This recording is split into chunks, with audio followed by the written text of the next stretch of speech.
We are finally back. Yes, we. Dricus Du Plessis, the People's Champion, is back for UFC Fight Night Oklahoma City versus Kamaru Usman. Um, Kind of a fun card. It's a little bit of a snoozer, but I think there's a lot of momentum building up as we get to the main card. It's not like amazing, but it's better than absolutely nothing, which we've been left with before. But before I start with the main card, I just want to go over the prelims really quick. Interesting matchup here at heavyweight. RJ Harris, kind of a goofy dude. You watch some of his earlier films, in local regional scenes, promotions. I mean, he's just goofy as shit. But I think RJ Harris gets this done. Alvin Hines actually got suspended for peds. I cannot remember exactly which one, but he's coming back after getting clean of that. It's heavyweight. It's pretty much a pick 'em. It's dead center. Either of these guys I think, will cold the other. But for me, I'm going with RJ Harris. And then as we kind of move up, Alden Carrera, man, sorry, it is what it is, man. Absolutely massive favorite here. I don't really know what this matchup is supposed to accomplish. Stuart Nickel, sure. I think Alden Carrera gets it done. This one I am looking forward to. I believe this was on short notice, actually, since I needed an additional fight. But Ezra Elliott and Damian Anderson, man, both undefeated featherweights. The featherweight division's been hot recently. It's fun, dude. They're quick. They're fast. Um, for me, at least, since it's both their debut, I'm going with Ezra Elliott. Just he's got a little bit more experience than Damian Anderson. Damian Anderson's not bad. Neither of these guys are particularly bad. It's just this is the first time we really get to see him on the big stage and see how they perform. But yeah, I'm going with Ezra Elliott on this one.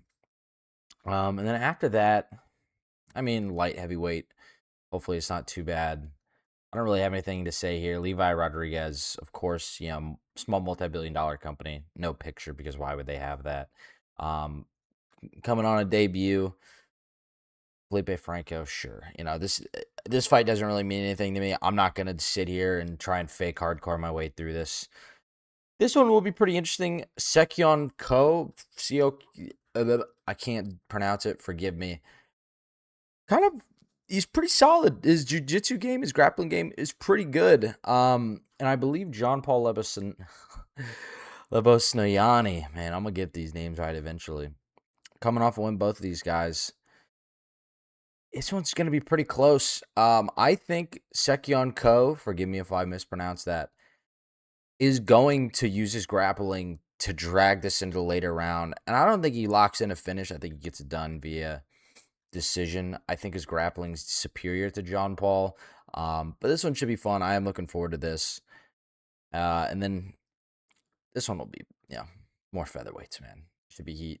But for me, I'm going Jose Delgado. I think he gets it done. I can't. Just a little bit longer reach. This will be close, man. But I'm looking forward to it. Fake hardcore moment over. On to the prelims. This is what people are really looking for. Tommy McMillen versus Alberto Montes. Alberto Montes is nasty with it, man. And Tommy McMillen, kind of a dunderhead. I mean, he's tall. He's 6 foot. He's very, very tall. And I think that could put Alberto Montes as a disadvantage in terms of trying to get that grappling down as he's trying to get into the range of Tommy McMillen. This one's really close. I personally, I think Tommy McMillan gets it done, man. He's got a little bit of plot armor. He hits hard. He trains with Sean O'Malley. He's at a good gym. I think his jiu-jitsu or grappling game may be a little better than people think.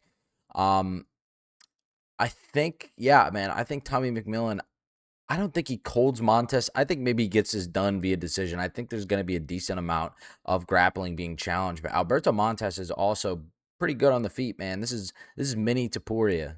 Well, that's Kevin Vallejos, but this is fake Tapuria. This is Timu Ilia Tapuria for Alberto Montes. But if you want a bet, I'm going over 1.5 rounds. I think a finish comes either late second or in the third at any point.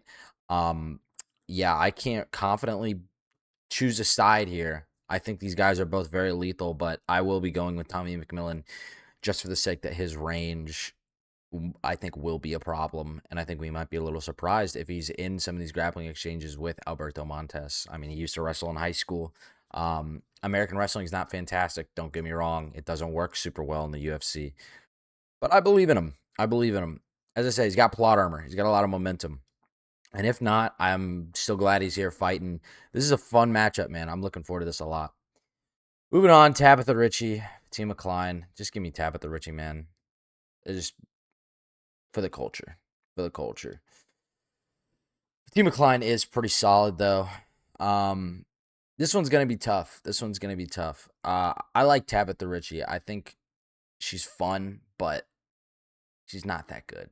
I think Fatima Klein gets this done. I don't know how. I think she just takes the win. I'm not going to fake hardcore. I don't really know much about him. I like Tabitha Ritchie. She's been around for a little bit, but I think it's past your time, man. It kind of reminds me of like Tracy Cortez versus Kong Wang. People thought Tracy Cortez was going to win, you know. It reminds me almost of that. I chose Kong Wang. I thought she would have knocked her out. That was a really fun fight, by the way. I'm very disappointed that Kong Wang didn't try to push on the gas a little harder. I think that may give her some problems in the future, but reel it back in. Give me Fatima Klein. Finally, the dream, Chase Hooper. Things have been looking absolutely terrible for Chase Hooper recently, and I have a really hard time switching up on him. I do. But his chin is just awful. Oh my gosh, it's so bad. And they keep making him these massive favorites in these fights, which I don't necessarily understand. He missed weight. He missed weight yesterday. Of course he did, if things weren't already bad enough. And on top of that, you just kind of look like shit.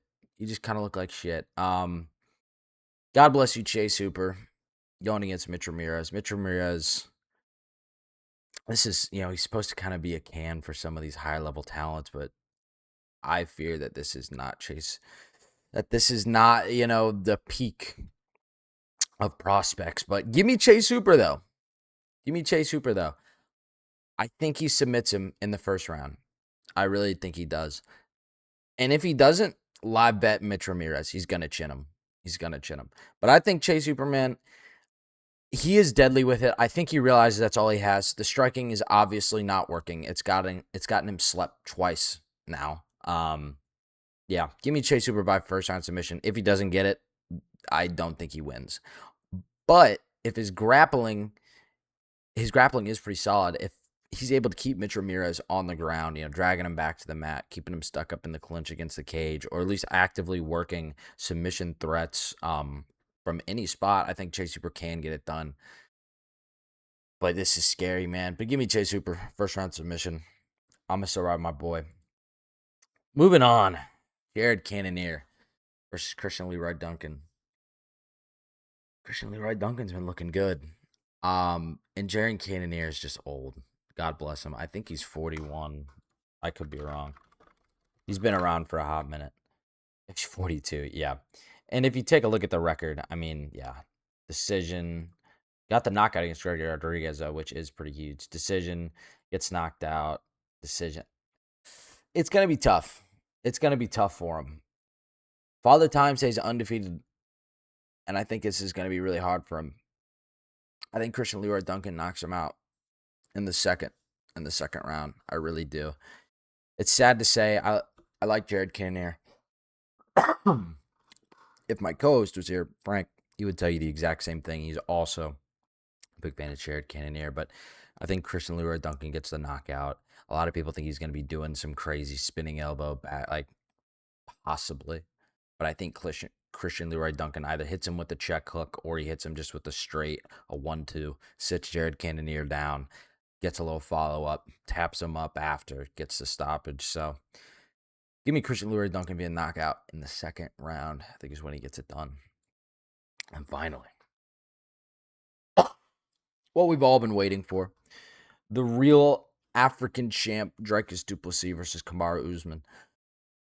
Kamaru Usman's solid. Don't get me wrong. I'm not a huge Kamaru Usman fan. I have nothing against him. I think he's a good fighter. Not particularly anyone I think his style can be a little boring sometimes. A lot of decisions on the record, but he's very effective.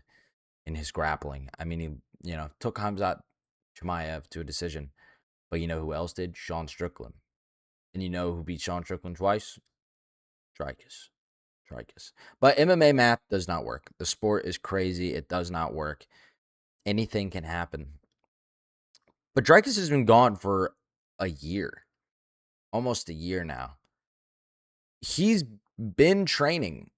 He was in Thailand. He's in Thailand training. He's been grappling all over the world. I mean, this is it, This is it. And people forget how good Dricus's run was up to middleweight champion. I mean, Robert Whittaker, Israel Adesanya, Sean Strickland twice. I mean, he lost to Khamzat Chimaev, sure, but that fight sucked. That fight sucked. I would like to think that Dricus has been training his grappling better. I don't think Kamaru Usman's going to be able to utilize it as much as people think. And when the grappling isn't working, he's stuck on the feet. And who hits pretty hard on his feet is Dricus. Dricus hits very, very hard on his feet. I mean, he was a kickboxing champion. The guy is good. His striking is clean. You go back in the 30 seconds of, standing around with Khamzat Chimaev in his loss, he was winning on the feet. I don't give a shit if we didn't get to see it. But he was winning on the feet. Why do you think Khamzat shot, a blast double or was trying to wrestle him down? Because he was getting pieced up on his fucking feet. And then when that didn't work, with Sean Strickland, he ended up losing. Getting outstruck with a jab. Dricus, I believe in him, dude. He is possibly one of the best middleweights of our generation. That is very controversial to say, but I think the title run is coming back. And I could see him getting it back maybe next year. Or depending on how active he wants to be, maybe towards the end of the year. But let's not pretend like he's just been taking all this time off. Almost a year now, not preparing for something like this. Give me Dricus, man. Give me Dricus by a late knockout. I'm thinking either a goofy cross, where his fucking feet are slipping out from under him and he looks terrible, but he's still piecing up Usman on his feet. It's either that or he's going to get some sort of head kick KO. I mean, it's happened before. Dricus, man, he's lethal, dude. Give me Dricus. But this will be close. Overall, I'm excited. I mean, it's better than absolutely nothing. And there are some fun matchups. It's not the best card in the world. They're not all going to be winners, but this will be good. So real quick, let's get a recap onto the bet card. I'll go ahead and pull up exactly all my bets I've placed for this weekend. A little 4-leg parlay for fun. I got Ezra Elliott, Dricus money line. These are all money lines. Dricus, Fatima Klein, and RJ Harris. And that would be, let me see here. I'll pull up. That would be plus 636. So, a little 4-legger for the funsies. Next one is under 2.5 rounds, John Paul Lebosnoyani, dude. I'm going to get that right eventually. Versus Sakyan Ko. I think putting that at plus 135 is kind of like saying, hey, we're a little juiced to the over right now. This is where the smart money is, but I think we could be surprised with a little submission of sorts, maybe some freak knockout, but I think it will be via submission, whoever will lose. Next one, over 1.5 rounds, Tommy McMillen, Alberto Montes at minus 120. This is the one I feel better about. Yeah, the last one, the under 2.5, I don't feel as good about, but I do feel a little better about this over 1.5. As I said, I think a finish of some sort will come late in the second round or in the third. So I think that'll be nice. Next, Jose Delgado money line minus 110. I think that's actually moved, so he's a plus 110 underdog. It's just kind of a pick 'em, him and Austin Bashi. It'll be close. Then finally, on to the 6-legger for 6-leg Saturday. We have Sakyan Ko money line, Dricus Du Plessis money line, Christian Leroy Duncan money line. Over 1.5 rounds, Tommy McMillen, Alberto Montes, Jose Delgado money line, and then RJ Harris money line. So they're not the best bets. I think it's not the best thing I've ever put together, but I do feel okay with it. It's for fun. I don't expect to win it. I got last week's. Last week's was nuts. I did land last week's 6-legger. Fantastic card. I can actually go ahead and hunt this down right now and tell you guys exactly what it was. Give me half a second here.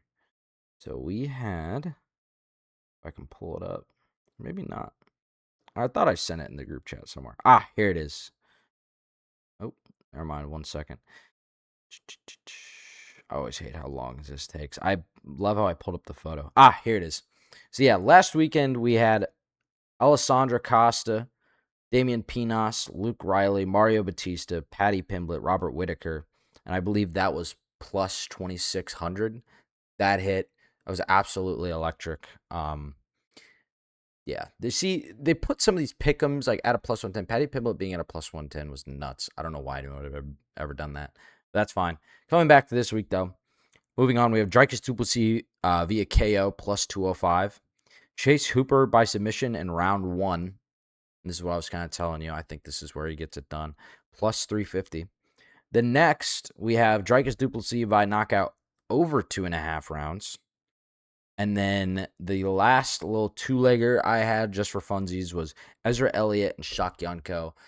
There's a lot of Sakyonko. There's a lot of Ezra Elliott in there, but that's fine. That's kind of where that being able to put some of those underdogs in there, that's where you can get a little bit more juice on your return. So that's what I got there, man. But this is huge. Keeping this video short.